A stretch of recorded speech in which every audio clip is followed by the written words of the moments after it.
Hello everyone and welcome to CityDriver. This is a brand new simulator that will be released on the 5th of June. This is a car simulator by ViewApp, the developers of the Omsi to Vienna addons and Tramsim. This is built on the Unreal Engine 5 and today we are doing the tutorial. So I thought I'd show you the tutorial so you guys can know how this works in case you want to see it for yourselves. Moving around is pretty straightforward with the WASD commands. And today we are going to be driving the Volkswagen Golf, which for copyright reasons has been renamed to some other name. But anyway, start tutorial. So F to go inside. Press F to start the tutorial. Grand. Okay, we've started the tutorial, and now let's see where this takes us. So to enter the vehicle, you press and hold F, a bit like within GTA. So as you can see here, there are it's a kind of like GTA where it's open world, you can walk around, which is always nice to have in a car simulator. And here we go, you can see the cockpit is extremely detailed already, a lot more detailed than was expected to be. Complete the task and of course to get it go. So to start the engine, we press and hold S, which is the brake pad, and enter.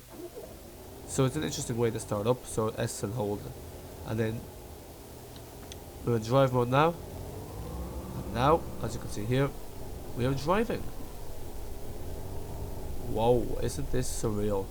I have to say the game is already optimized quite well, which is expected because obviously these are the same developers as Tramsim, so they would likely know how to do things. Indicators are C and V. Okay, V. Presumably you can change the keybinds around because the keybinds at the moment are a bit strange. C and V are strange ones for indicators. But anyway, there you go. Look around. I have to say, already I'm quite impressed. Like in terms of optimization, this is quite well optimized. It's running quite well. You know, the graphics are pretty much very decent. It's what you expect. Obviously, it's Unreal Engine 5, so there are limitations. Okay, so now we turn.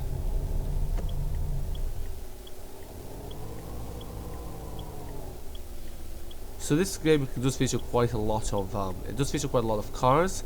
It's gonna also some of them which are DLCs. So I think there's some bundles you can get which include all of them together, or you can get some with like the base cars, which is an interesting way to go about it. I wasn't actually expecting there to be DLCs ready, you know, upon release. Okay, now if we stop here, it's telling us to stop. Okay. Oh, look at that listen to that accelerate. So I presume they've actually gotten, that's the thing you wonder, like have they actually gotten sounds from the cars themselves, because those are some supercars, so you'd be thinking where, like how are they getting access to those. So I think this is probably one of the first car simulators that have actually real life car sounds from those games. Now, from those cars. Now, you know, to be fair, I think Car Simulator is probably a game, or CityDriver is probably a game not everyone really asked for. So this is kind of reminds me of CityDriver, which came out in 2007. It's a very similar concept. It's I would say almost a remake of this, except this time the map is real. It isn't necessarily a game many people asked for. People probably would have preferred Tramsim to be developed. Like this isn't something I, to be honest, was too keen on. But I have to say, the product has turned out quite nicely. So you can look. We are going to park here, and I guess it's useful to have a proper, like, this is by far one of the most detailed car simulators out there. So now we have to press Shift Q. When I turn off the engine, we press Enter. And now we've walked out of the car. Isn't that nice? So that is that. Gonna close the door. There we go, and that's how you close the door. Voila. Now what it wants me to do is let's do the tutorial of the Mercedes-Benz. I want to say this is a E-Class. Now as you can see again, for copyright reasons, it's been renamed, but it looks exactly like that. So this is an automatic transmission vehicle. Now to note is there are different vehicle types. So there's also manual and there is automatic. There's semi-automatic. So there's definitely 5 different vehicle types. And as you can see, we have different variants. We have here a hatchback. We have also a saloon. This is a saloon. That's the hatchback, the one we just drove. There's also supercars. Now some of these will be what you call DLCs. As you can see, inside the car it looks quite different. This is based off Munich, so it is interesting why they chose Munich over Vienna, because I think they are based in Vienna.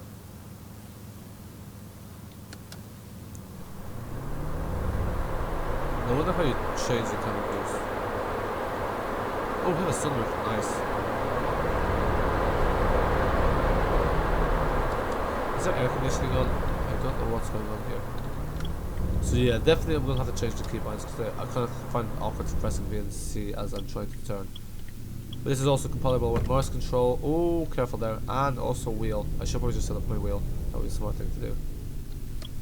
Well, I changed the CPUs after installing new drivers and I'm going to be changing the CPU again. So just really not bothered to change the, you know, to do all that setup if I'm going to change this in like a few weeks. Oh, whoa, this is very nippy. Like, the physics of the cars also seem to be quite detailed. Like, for instance, this it seems to be a lot nippier than the hatchback, which is as expected. Like, this thing nearly flies off. And look at the acceleration. This north of 16. Well, a lot quicker than before.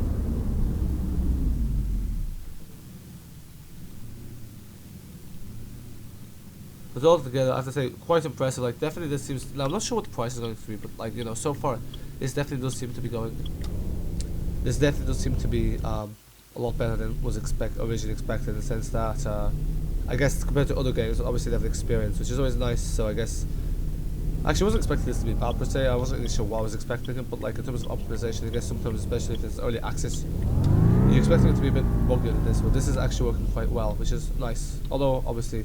This is done Tramsim in part is expected, I guess.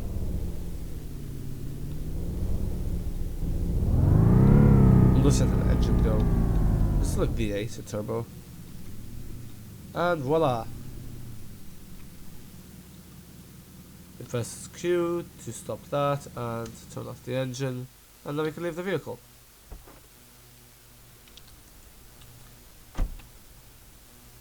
Okay, cool. Oh, I can take screenshots, lovely. Let's see if I can take a screenshot with the Nvidia thing.